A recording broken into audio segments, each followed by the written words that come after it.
سلام زخبركم من زخبركن انت خطاتلت مدبات دمص حفاش إرترا كميان سيخوم أمنا لهم تحستونا نحصير تاريخ قوب أدالن حمد إدريس عواتن كان أقرب لكم هنا كابزمت قدام جن بقاتو سلمون درار تصحفت حنت سدرات بالمصحف بدراما وملكة نبختكم كنبلعينا بتخطط دون قدام بساعات قريبة حموس كدقاميا نحج مبار نابزانتا قوب أدالن حمد إدريس عواتن نبلوكم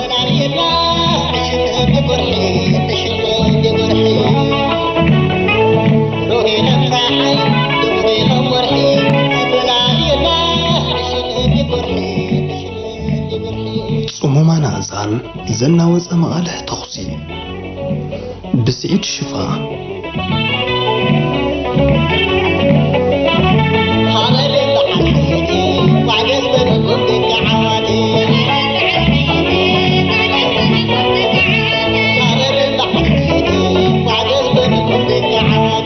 حربني حمد إدريس عواتن بصوتون جبنة فتقوملو جو عدال حدا غبتهم تتقس تاريخوين بوتاتات هاجرنايو زبوتازي عواتن بأصابع زقصرو بصوتون أبصمامات أزان محبرسب على النزود أحطو لأولاونات هاجرنا بغلط محفاش كم زرقاقص المنقار أب حدا مسكرم شحنت شعات ميتن سان حدان قدامي تتقيت قالسين ناس الناس تقوسو لبوتايو نزلو تاريخو أقداسنت أبزو باقاش باركاسترو كون استراتيجياو قوب أدال حدا خبا قدست مسحبات توريزم هاجرنا خوينو ناي بصحتي تمرامرتن أدنقط قرص مريتن تخرت كركب زخيل سفيح عدلات هلوه نمديابو أزي أشقار زي كونو قوب أدال بشدشت عبيت قوبوتات استخببيو حمد إدريس عواته مسناي اتقن عام سبن حسراتات يونت صورة في الليمو بمداي وتحدراو عتقي حموشت أبو خمسة بمداي عام سبدما عسرت حدا وتحدرات رايح يزو جن مع رخدوت عبيت عتقاوين صورتات زسرع نغزي ورقان متكلن قد نيروا هزباو حيلتات كتبقاسن كلاون زنبر هسنا حسابن كبرتاتن أمينا دا أمبر كابز تتغسز زايد عتقي يخون عام سبحي زين غلتن أقوى أدال استقبرت أوحيت عواتن بقر أوشتن وصعنا يزنبرو هزبتات شعات بهرات إرترا أغالبو خركب جزي وسدان التاريخ عالم مريتي عدي ريماي مفتري كابز بالمنة توسمع التدري خمس طولعو تأمرات تسرحلهم مدرخات فتساميتاتن ما عليها يبلومن توم سرحت تاريخ هزبتات كا بومت انزتك اسمك رحليفهم كوينو جن بمرة نوحة مسناتنا نا إرتراويان زداركسي ويكا حربنيات كبهالن كله نهاجر كان هزب خان كابز لك عميق رزب قس حكاني هاجراو سمعت كوينو نسل فتحنا صنتن هزب خان يموفاي لباو قربنا تبايلو كترقوم زكاليو حربنيات نهاجراو دحنتن وهدتن زبلت امنا مسرت مخانو مردا اقداسيو ازرديت ازن كاوزنا كرسمعيتن نبزحت ጭቆናት አሕዛብ አበራቢርዩ ካብ ዝርድኢት ዝስፈኸነ ስምዒት ድማ አሕዛብ አንጻር ጭቆና ክንድልዓሉን ጨቆንቲ ስርዓታት ከም ዝጓሓፉን ገይሩ ኣብ 1910 ኣብ ሞንጎ ተሰነይና መሓጀርን ተዶኪና ትርከብ ገርሰት ተባሃል ዓዲ ዝተወልደ ሓመድ ኢድሪስ ዓዋተ ቋንቋታት ዓረብ ትግረ ትግርኛ ናራ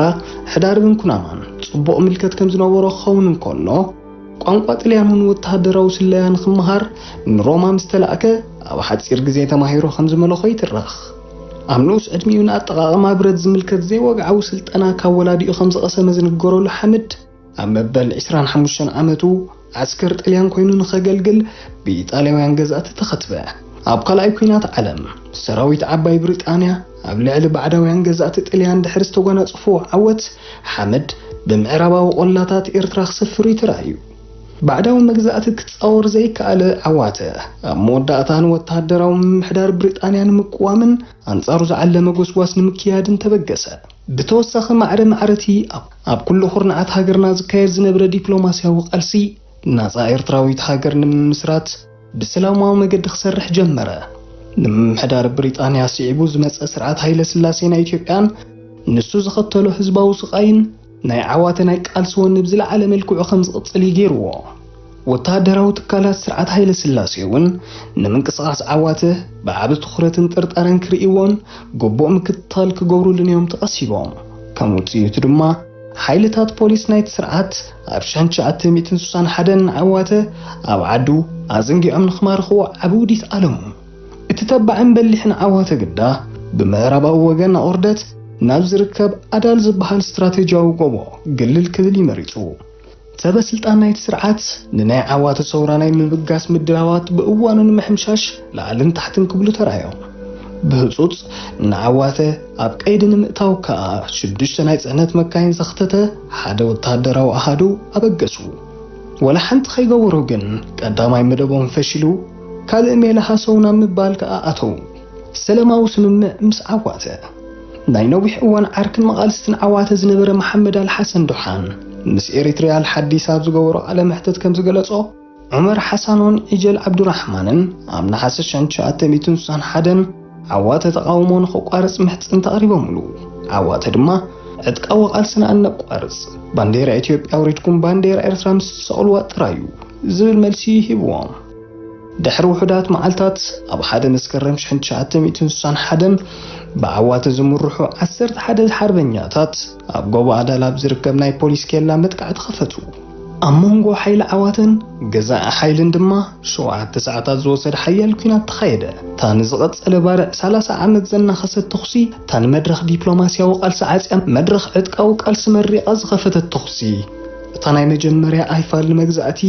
እወን ናጽነት ዘድመጸት ተኹሲ እምበኣር ብኸምዚ ዝተገልጸ ፍጻሜታት ድሃ ያስምዐት። ነቲ ኣውያት ህዝብና እናሰምዐት ከምዘይሰምዐት ዘስቀጠት ዓባስ ዓለም ድማ ነውፅ ለኣኸት። ዓዋተ ናብቲ ጅግንነት ዘመስከረሉ ዓብ ምንቅስቓስ ክጽመድ እንከሎ ወዲ 51 ዓመት እዩ ዝነበረ። እዚ ድማ ዘይንቡርን ዘይዝውትርን እዩ። ምክንያቱ እዚ ዕድመ እዚ ወዲ ሰብ ዘዕርፈሉን ጥሮታ ዝወፃሉ እንዳ እምበር ንኸም ዝበለ መጠነ ሰፊሕ ተቃውሞ መሪሑ ኣንጻር መግዛእቲ ክለዓል ከቢድ ስለ ዝኾነ ዓወት ወይ ሞት ዝሕላገቱ ሓርበኛ ግን ሃገሩ መከራና ረኣየት ጥሮታ ዝምልክቶ ኣይኮነን። ዓዋተ ፈልሲ ኮይኑ ብህዝቢ ተኸስኪሱ ዓብዩ ዓንቢቡ ድማ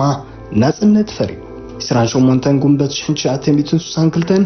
ብሕማም ምኽንያት ዝተሰውአ ሓርበኛ ሐመድ እድሪስ ዓዋተ ስነ ስርዓት ቀብሩ ኣብታ ዝወደቐላ ቦታ ኣብ ዞባ ጋሽ ዋርካ ኣብ ጥቓ ሃይኮታይ ተፈጺሙ።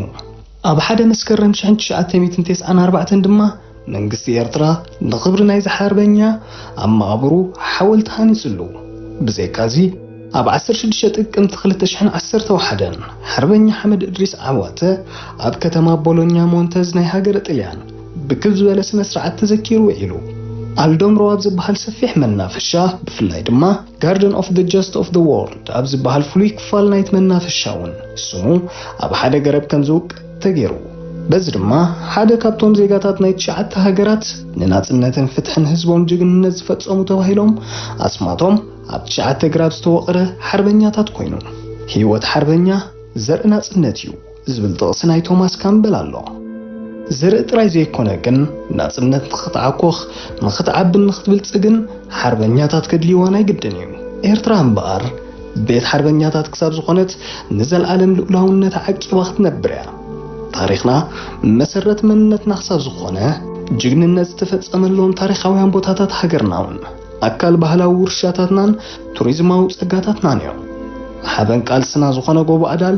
ብዘለዎ ታሪኻውን ጂኦግራፋውን ኣገዳስነት ውዒሉ ሓዲሩ ሓደ ካብቶም ጉኑናት መስሕባት በጻሕቲ ምዃኑ ዘይተርፎ እዩ እሞ ሃየ ልብፅሓዩ